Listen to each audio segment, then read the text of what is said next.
Wanita ini ingin membuat masalah. Dia mewarnai bibirnya dengan lipstik merah.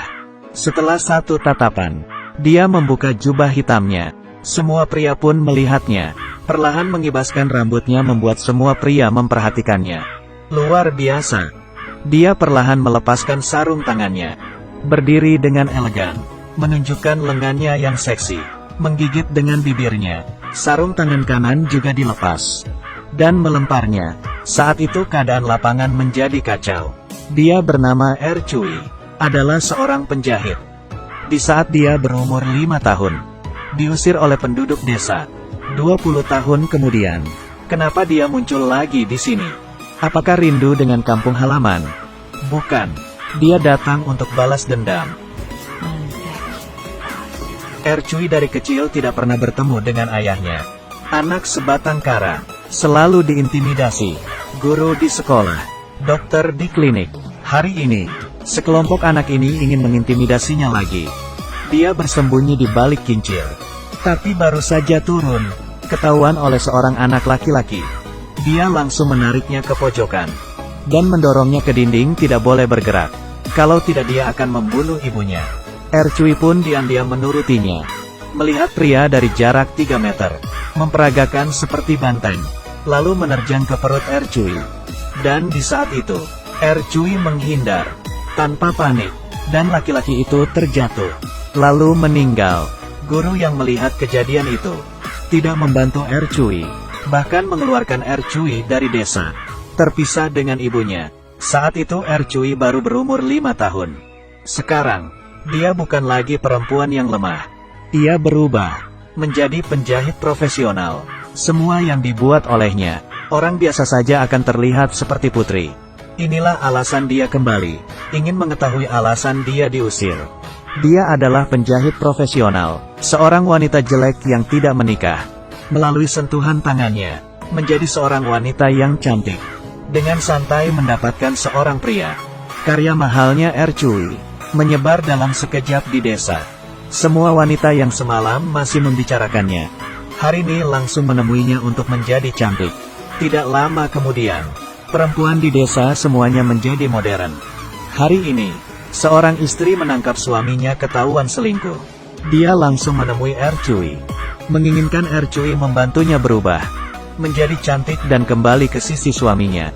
Pernikahan hari ini di desa. Wanita yang anggun muncul. Ercui juga ada di tempat. Di pertengahan acara, guru yang jahat itu duduk di sebelah wanita ini. Dan mendekati telinganya.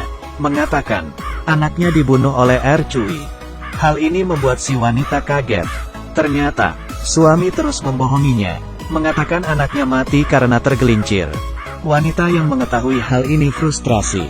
Dia terus memarahi Ercui di acara pernikahan. Ercui menjelaskan, tapi tidak ada orang yang percaya dengannya. Hanya Da Zuang yang mengejarnya. Mempercayai Ercui bukanlah pembunuh. Saat itu, Erzuang tidak berhentinya berkata. Ternyata, di saat kejadian, kebetulan dilihat oleh Erzuang. Untuk mengingatkan kembali ingatan Ercui. Da Zuang membawanya ke tempat kejadian. Membantunya mengingat. Ercui bersandar ke dinding. Perlahan-lahan teringat dengan detail kejadian.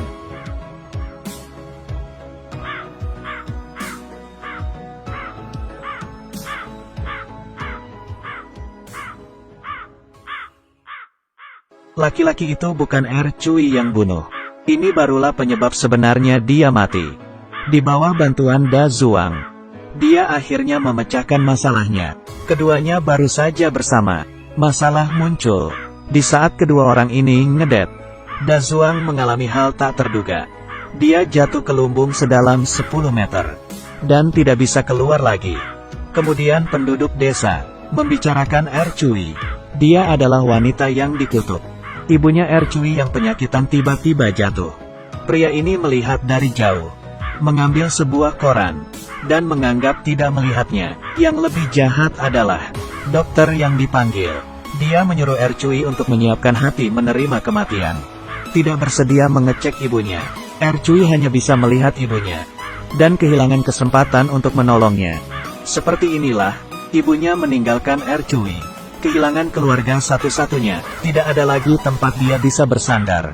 Sekarang dalam hatinya, hanya ingin menyerang orang jahat. Tujuan pertama, yaitu dokter di desa. Sekarang postur selamat datang telah selesai.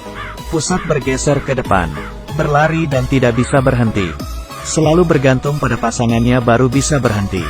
Ercui memberi coklat ke orang tua. Orang tua itu mabuk, lupa memberi dokter bantal. Dokter melihat dirinya melewati tempat, tidak bisa berhenti, hingga jatuh ke air dan meninggal.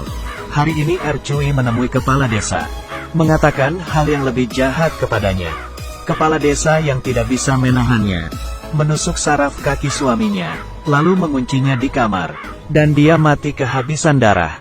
Hari ini, semua penduduk desa mengikuti perlombaan. Ercui mendadani mereka semua seperti badut, dan dipermalukan di perlombaan. Di saat mereka ingin buru-buru kembali ke desa, mencari Ercui untuk balas dendam. Saat itu desanya sudah menjadi lautan api. Semuanya sudah terbakar. Ternyata, semua ini dilakukan oleh Ercui. Di saat mereka dalam perlombaan, Ercui menyiram bahan bakar di dalam rumah. Dengan satu pandangan, melempar korek api ke dalam, dan membakar seluruh kamar. Dan menyiram bahan bakar di karpet merah, sehingga membakar sedesa. Kemudian pergi dengan membawa kopernya, duduk di dalam kereta meninggalkan desa. Petugas melihat ke arah desa. Itu bukannya api, bakar sampah sampai segitunya ya? Ercui berkata, iya, sampah sudah terlalu banyak. Kesimpulannya, kepribadiannya tidak berubah. Thor sedikit mempesona. Pejabat tinggi bukan manusia. Jangan salahkan dia kalau kejam.